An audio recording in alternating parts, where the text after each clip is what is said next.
right, welcome to this week's episode of the State of Recruiting, your weekly Horns 24/7 recruiting podcast. I'm Mike Roach, and I'm joined as always by Nick Harris. And we are back after a little bit of a layoff. It's been vacations, it's been travel, all sorts of things. So we're back to you for a recap of our weekends out on the 7-on-7 fields across the country. But before we get into that, Nick, how's it going? Going pretty good. I'm sitting here watching a little bit of sleet start to fall, so I guess we're getting one last snow in before we head into the spring. So I'm not thrilled about it, but it is what it is. Yeah, I'm not a big snow guy at all. We're tropical people down here in Texas, so I'd rather just stay that way. We're going to get into kind of the big weekends that we both had. You were out in Houston at a 7-on-7 event. I was in Las Vegas. We're talking depth about both of those, kind of look at the out-of-state picture for Texas and what those guys look like, and then look at the 2024 quarterback race and how it's shaping up. But let's jump right in with your experience. You were down at the Shock Doctor tournament in Houston. I believe either of our first exposure to Shock Doctor as a 7-on-7 brand. Was there anything unique about what they did? It was really well run, a really solid organization. They set us up great. It's one of the only couple of 7-on-7 tournaments I've gone to where about a week in advance they sent out as many rosters as they had. So it just made our job a lot easier when we got there, because if any of you have ever been to a 7-on-7 tournament or maybe familiar with the process, it's just kind of a run around to try to figure out who's there, who's not there, who's playing when. But it was really organized, and they made sure it was. So shout out to Shock Doctor. It was only their second tournament they've ever put on, and their first one in Texas. So looking forward to get back out to one of those. But talking about the weekend in general, there was a lot of teams in from around the country. We could start with the team that came in from Southern California, the SoCal Stars, led by 5-star quarterback Malachi Nelson. He was a lot of fun to watch. Going into the weekend, my favorite 7-on-7 quarterback of all time. Actually, Mike, do you want to guess who my favorite 7-on-7 quarterback of all time was before going into the weekend? I think you might be surprised a little bit. Is it somebody that plays select 7-on-7, or are you just counting? It's someone we know very well. Was it Garrett Nussmeier? It was Garrett Nussmeier. I loved watching Nussmeier spin it for flex a couple of years ago. Even if it was during that COVID year, he was still able to get some work in. It was a lot of fun to watch him work. But after this weekend, I think it's Malachi Nelson. He was putting balls in places that you just don't really see all over the field, across his body, different arm angles. It was just a ton of fun to watch, and he operates at such a quick but calm pace. I really loved watching him work. He had his high school teammate, 5-star athlete Makai Lemon, there with him as well. He was fun to watch, and as well as 5-star edge Mateo Uiagalelei, the younger brother of DJ Uiagalelei, the starting quarterback for Clemson. And Texas is in the race for him. So he made a visit last year for the Oklahoma State game, I believe. Was it the one you were at, Mike? Mm-hmm. Yeah. He also came back, I want to say, didn't he come back in January with that Bosco group that came through? He's been there a couple times. He's been there at least twice. He has been there at least twice. But talking to him, just kind of where his recruitment is at right now, Texas is in the picture, but I believe they're probably on the outside looking in if we're talking contenders. Ohio State, Alabama, USC, and, of course, Clemson have made him a big priority. I think if Mateo uses all 5 of his official visits, that Texas could probably sneak in and get that 5th one. But they would need that to happen before I would feel, any sort of confidence about Texas in this recruitment moving forward. But nevertheless, they've done a really good job of at least staying involved. Bo Davis has built a pretty strong relationship with him and his family. And we'll just see how that one, we'll see how that one shakes out. Looking around at the rest of the guys that were there, we can stay out of state and talk about Jordan Matthews, the 4-star corner at Baton Rouge Woodlawn. We'll get into him a little bit more later, but I got to talk to him over the weekend. I really like where Texas sits in his recruitment. And then talking about some in-state guys, it was a who's who of guys in-state. We could start with Reuben Owens, the 5-star running back out of El Campo. He's going to take quite a few visits here in the spring, but I I still like where Texas sits in that race moving forward. Texas A&M is making a good push. Georgia's probably the number 2, I would say, in this recruitment right now. They're making a very strong push behind Kirby Smart and running back coach Del McGee. As visits shake out over the course of the next few months, I think we'll start to get a more clear picture of where things stand. But as I see right now, I still like where Texas is. And we could potentially see his timeline move up to before his senior season. He's starting to kind of talk like he wants to have it done before he plays a senior season of football, just so he can have it out of the way. And before then, it was doing it at the All-American Bowl. So that would certainly help Texas's chances, I would imagine. Looking around, Ryan Niblet, the 4-star receiver / athlete out of Aldine Eisenhower.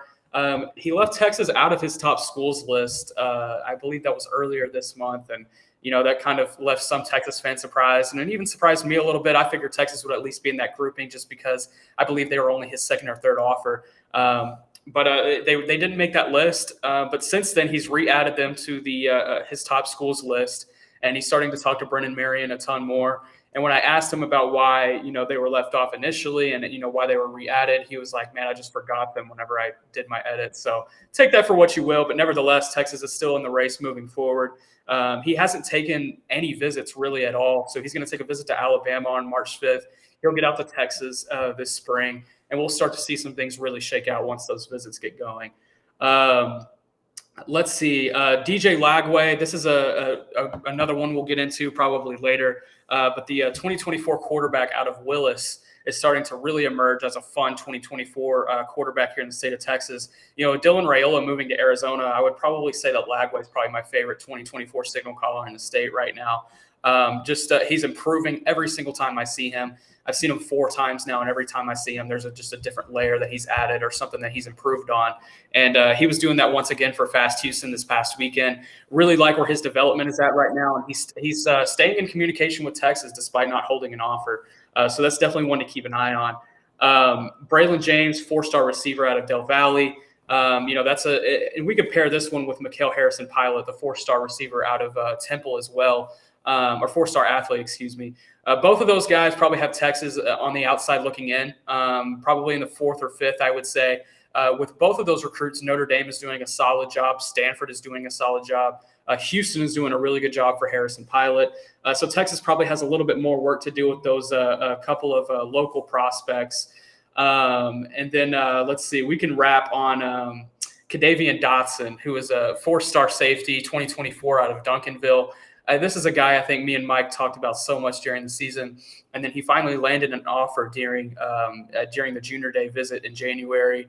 And he talked up Texas quite a bit, has a very strong relationship with Chris Gilbert. He used to go to school in Lancaster ISD where Chris Gilbert coached before he made the move to Texas. So there's definitely a strong relationship with him and Coach Gilbert.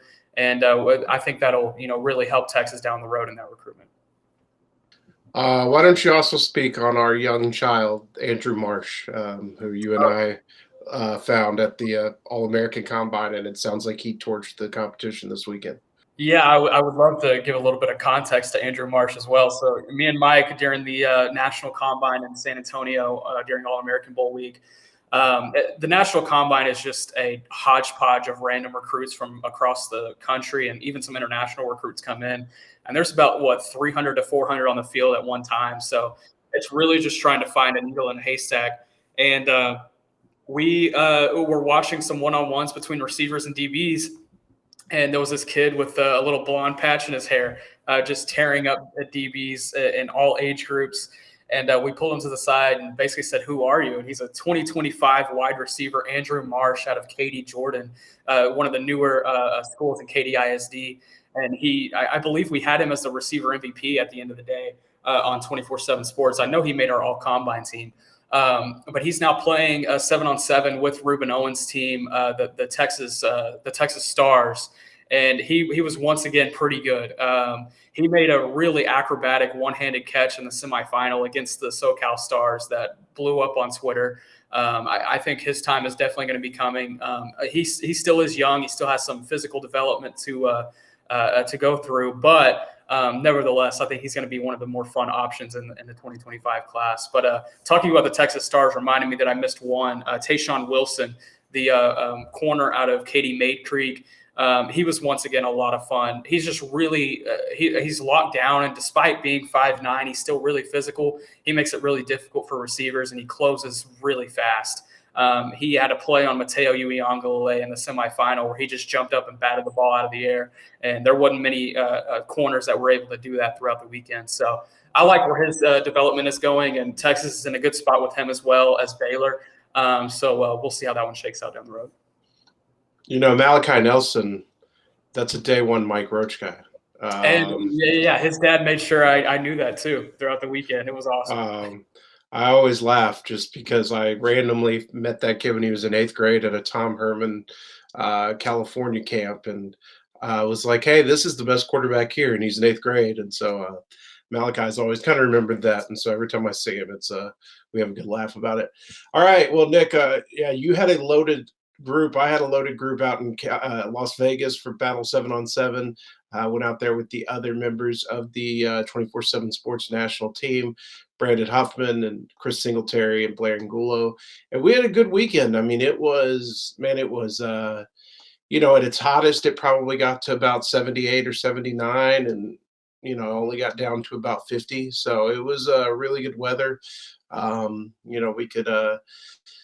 We could see a bunch of guys all in one field. It was a good setup. I really like the way Battle does their setup as well. Aside from Battle Dallas coming soon, but we'll jump right in. It was a pretty loaded group. We'll start with Deandre Moore from Los Alamitos, the other teammate of Mekhi Lemon and Malachi Nelson. He was out in Vegas playing with the OG Ducks, his kind of youth organization, which got back together brought all the guys back together from the youth organization. And I think Texas, I said it over the weekend, I think Texas is in this one. I think they're pretty deep in this one. I can't tell you maybe what position they are.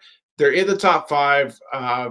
And I would say they're probably towards the top half of the top 5. I think that they've done a fantastic job with Deandre Moore since he decommitted from Oklahoma. He really likes Brendan Marion. He's got a relationship with Jeff Banks going back to his 8th grade year, and Steve Sarkisian as well. And he is as explosive as it gets. He gets off the line like a drag racer. There's just so much torque and explosion when he takes off, and everything when he, in and out of his brakes, it's just so much. It's almost like you can hear the gears shifting as he goes and the power builds. He's just so really impressive to watch when he runs his routes. He attacks the ball well. He's a guy that you can throw something to him underneath in 7-on-7 and he can run away from everybody, or he can go up over the top and get it. I also really like him as a defensive back. He played safety over the weekend, and I think he really fits there as well. He's just a really good player. It's kind of USC, Texas, Louisville, Alabama, and Oregon. Those are the schools that he mentioned most, and the schools that as of right now will get an official visit. He's been to Austin last summer. He's close friends with Larry Turner Gooden and Malik Murphy. So he's talked to them, and I would expect him back for an official visit this year. By the way, Louisville, get ready to hear that. Everybody I talked to out on the West Coast is talking about Louisville. So I'm not sure exactly why, but get ready to hear that quite a bit as we kind of go through this. The next guy I was able to see was 5-star Miami Golden Prep wide receiver Jaylen Brown. Brown was probably my favorite offensive player I saw last year in the 7-on-7 circuit. He came to Dallas with the Miami Immortals and was incredible in that tournament, and kind of picked up where he left off. He had a track meet Friday and Saturday, so he flew in at about 2 a.m. Sunday morning, and then got on the field at 9 a.m. Sunday morning and was just out there catching long touchdown passes. He's smooth. He runs about 10.5, 10.4. Told me he's shooting for like a 10.3. Personal best this year in the 100. He's long. He can go get the ball. I really like everything about Jaylen Brown. Texas was kind of slow to move on him under Andre Coleman, but they've really kind of turned it up under Brendan Marion. Marion actually worked Jaylen Brown out during a camp last year at FIU while he was at Pitt. So the two are familiar with one another. Brown and his father are planning a visit to Austin this spring, and I could see him returning for an official visit in the fall. Jonte Cooke, course, it's a name we've talked about here a ton. Jonte is, he's just going through the process right now. He's going to go see a bunch of schools. He wants to go, he wants to get the most out of the process. But I can tell you that Texas is in a very good spot. I would say Texas is probably still in the top spot. I just think that in the end, they've got a lot of the links that, to that recruitment through Chris Gilbert, who's really close with his parents and grew up with his father. Brennan Marion's done a really good job. Steve Sarkisian and Jeff Banks have done a really good job building that relationship. So I really like where Texas stands. I would say it's probably Texas is to screw up at this point. I just think that they remain kind of in that good spot. Jimbo Fisher and Damian Craig at A&M, that's the school that probably would push the most at this point. That's who Texas is going to have to battle. But I just really like where Texas is there. I'm pretty close to getting the Texas crystal ball in for Kyle Parker from Lovejoy. I talking to him, it's kind of Texas, Arkansas, Louisville, and I guess I have a healthy amount of respect for what Arkansas can do in recruiting, and that's kind of what's kept me away from putting the crystal ball in. But I think Texas has done a great job. Brendan Marion targeted Parker basically from the moment he arrived in Austin, offered him almost immediately, and Texas has kind of poured it on. He does like Arkansas a lot, but he is coming back in the spring to Austin to visit for the spring game. So. I just really like where Texas stands there. Anthony Hill's a guy that I'm just not sure on at this point. He's got a top 6, and I think Texas is probably in the top group of that top 6. But are they better than Texas A&M, or are they better than Oklahoma, who I think have been, doing a really good job in that recruitment? Not to say that they're behind anybody. I don't know that. Anthony hasn't told me any of that. And I haven't heard any of that. The gut feeling I get is that Texas is probably behind those two schools. I could be very much wrong, but I just think that, especially Texas A&M, I think is probably the school to watch most with Anthony Hill at this point. Braxton Myers from Coppell cut his list to 12. He talks to Blake Gideon often. He wants to get down for a visit. I just don't get the feeling he ends up in Austin. He's really looking out of state, whether it be Michigan or USC or Ole Miss or Florida State. He's really looking to go out of state. So I just don't quite see it there. I did talk to Robbie Washington, the Miami Killian athlete who is electric. He was playing for the Immortals as well. He does like Tashard Choice. He would like to get to Texas, but a big part of his recruitment is that his brother Bobby is kind of a package deal with him, his twin brother. Texas has offered Bobby, but talking to Bobby, there hasn't been a lot of contact there. The U.S., or I think it was Georgia, Florida State, and Alabama are the 3 schools that Robbie mentioned is really standing out right now. I would be really surprised if he ended up at Texas. So I just don't think there's a lot to see there. Peyton Bowen, who's the Denton Guyer safety committed to Notre Dame, he remains in contact with Texas often. I think if Texas could get him on campus, they could probably they might be able to make a move. I just, you and I both heard, Nick, that the first visit didn't go very well. And I think getting him back to campus is going to be the hard part. But I think if they could get him back to campus and show him a different view and a different experience, they might be able to do something there. It's just going to depend on if they can get him. Right now, it's the schools he is talking to and considering visiting outside of his commitment to Notre Dame are Oklahoma, Alabama, and Texas A&M. So Texas has to get on that list and get in there. And then finally, a couple of guys I saw this week who don't have offers, but I really liked. Josiah Wagner he's from the Washington State area. Spanaway Lake is the name of his town. For me, was probably the best defensive back in attendance. I think that he matched up really well against Jonte Cooke. He was probably the only guy that gave Cooke consistent problems, and just a really, he's a 5'11-ish corner. He can play safety. He can play nickel. But he's a guy that plays way bigger. He plays like an alpha. And he went out there and he wanted every team's top receiver. He told his coach that. He took on that, embraced that, and really rose to the challenge. He was awesome. I would love to see Texas get involved there, and I think Texas could become a player if they get involved there, especially with the hiring of new analyst Joey Thomas, who is from that Seattle area, was a high school coach there, and has ties to that 7-on-7 program, knows those coaches. So I think Texas could get in there. Another kid from Air 7-on-7, which is the same team, is David Wells, a receiver who I thought for me was the surprise of the tournament. I didn't know who he was, and he was out there just this long, athletic kid making big catches and big scores. And so I would love to see Texas get involved for both of those guys. I think that's it from Las Vegas. Loaded. Yeah, it was loaded, and I'm trying to remember if I hit all the right notes here.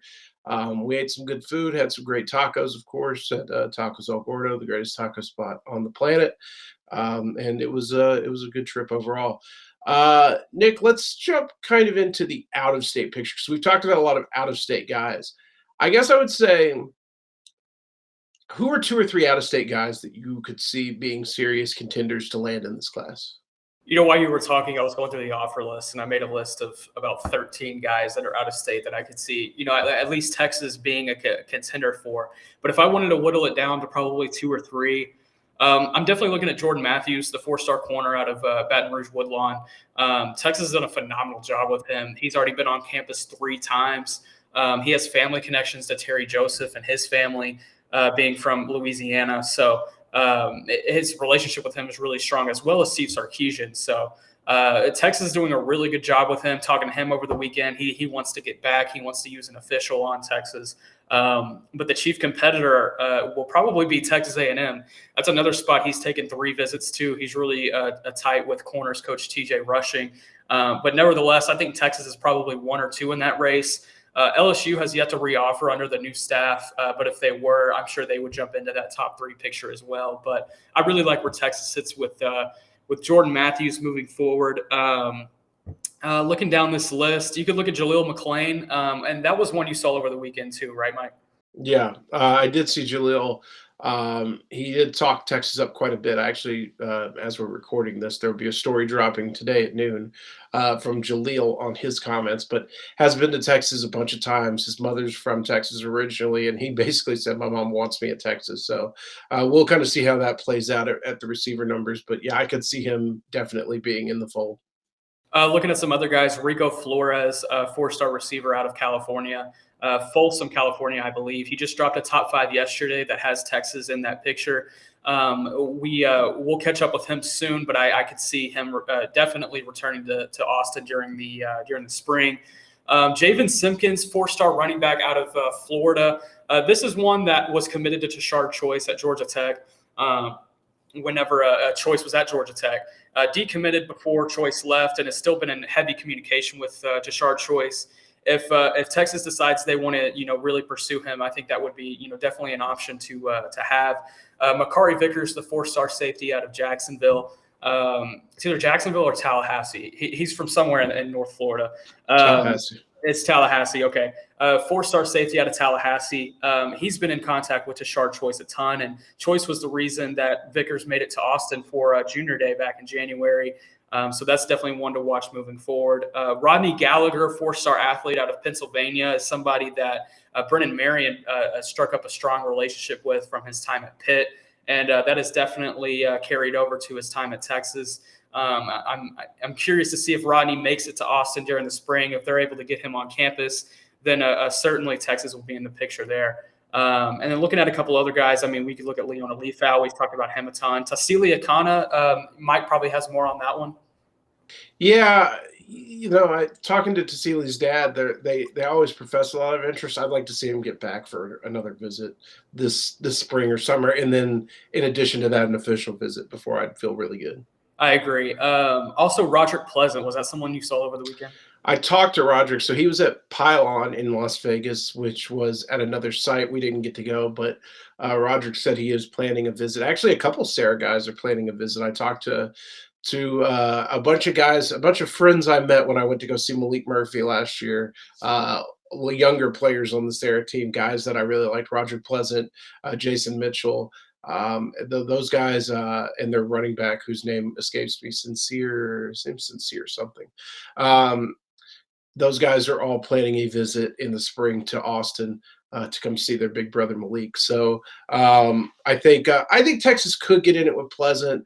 They've really got to put the hammer down. I think Oregon and USC have both jumped out the gates there and have been really strong for him. Two final names I have on this list, both on the defensive line. Kyron Borda out of St. Augustine in New Orleans. That's someone that Texas has been in on early and has built a pretty strong relationship with. I want to see him get to Austin. I think if he does, and Texas is definitely in the mix there. And then lastly, Jayden Wayne, the 5-star defensive lineman out of the Seattle area.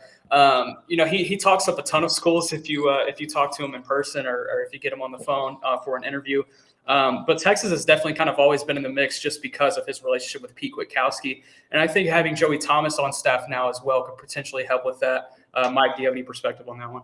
He loves recruiting. I think Miami early on has probably got his heart, especially with Cristobal there. Oregon was big for him early. He liked Texas. Pete Kwiatkowski was one of the first school coaches to offer him, so he's got the relationship there. I just think it's going to be a tough fight with Miami.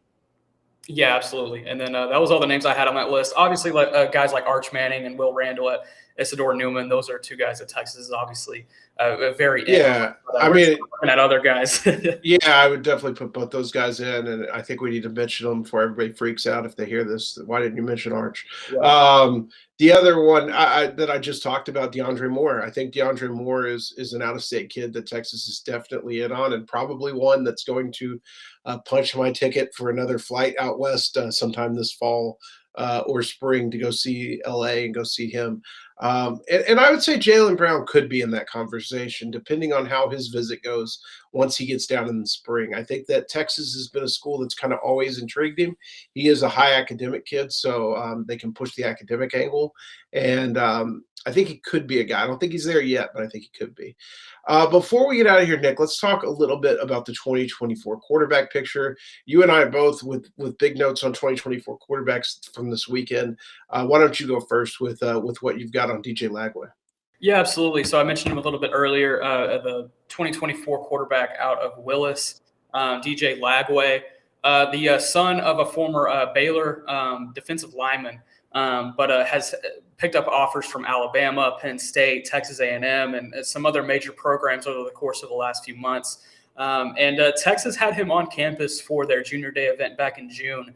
Talked to him a little bit after that visit. He liked what he saw. He loved the experience, but Texas never offered, and still to this day they haven't offered. But decided I'd catch up with him just to see if there was any communication there. And to my surprise, there's been quite a bit of communication between quarterbacks coach A.J. Milwee and Lagway.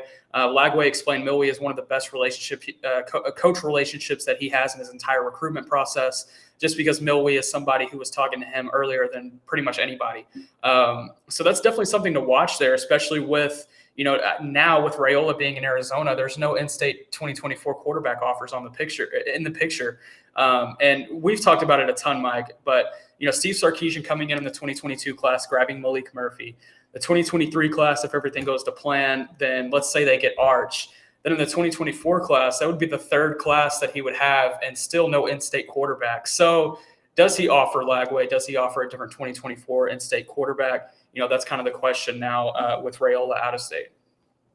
Yeah, and so really the two priority guys right now in that class are Julian Sand and Dylan Rayola, both out of state guys. I talked to some people actually about Sand over the weekend.